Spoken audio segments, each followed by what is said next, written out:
Fast forward a little bit, maybe an orbit or two before seeing an under the gun raise again to $60.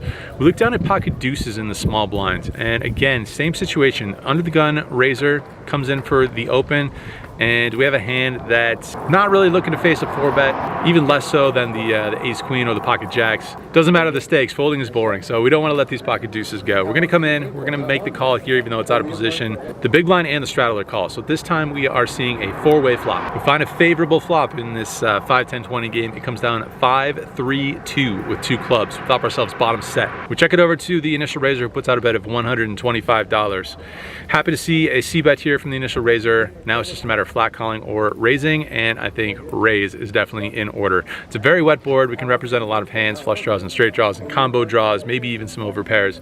So time to put some more money in this pot. We want to charge all sorts of holdings such as flush draws and straight draws and even an ace high. So we do that with a raise of $380. If one of the other players behind me happens to have a better set or a better hand somehow, we're just gonna have to get it all in here. There's not gonna be any avoiding that sort of a situation.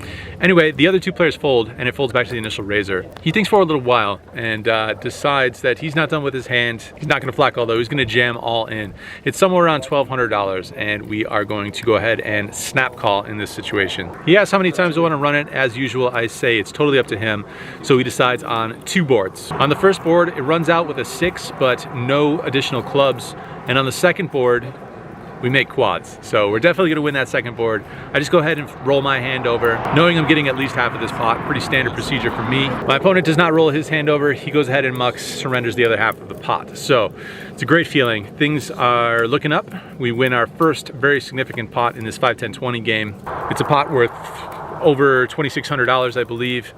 Feels good. You know, that's something that will definitely take the edge off, maybe even bring you back into that comfort zone a little bit, have some profit to work with rather than sweating the amount of money that you are so far stuck. Somehow, in this vlog, we can always just count on making quads. It's a little weird, it's a little scary, but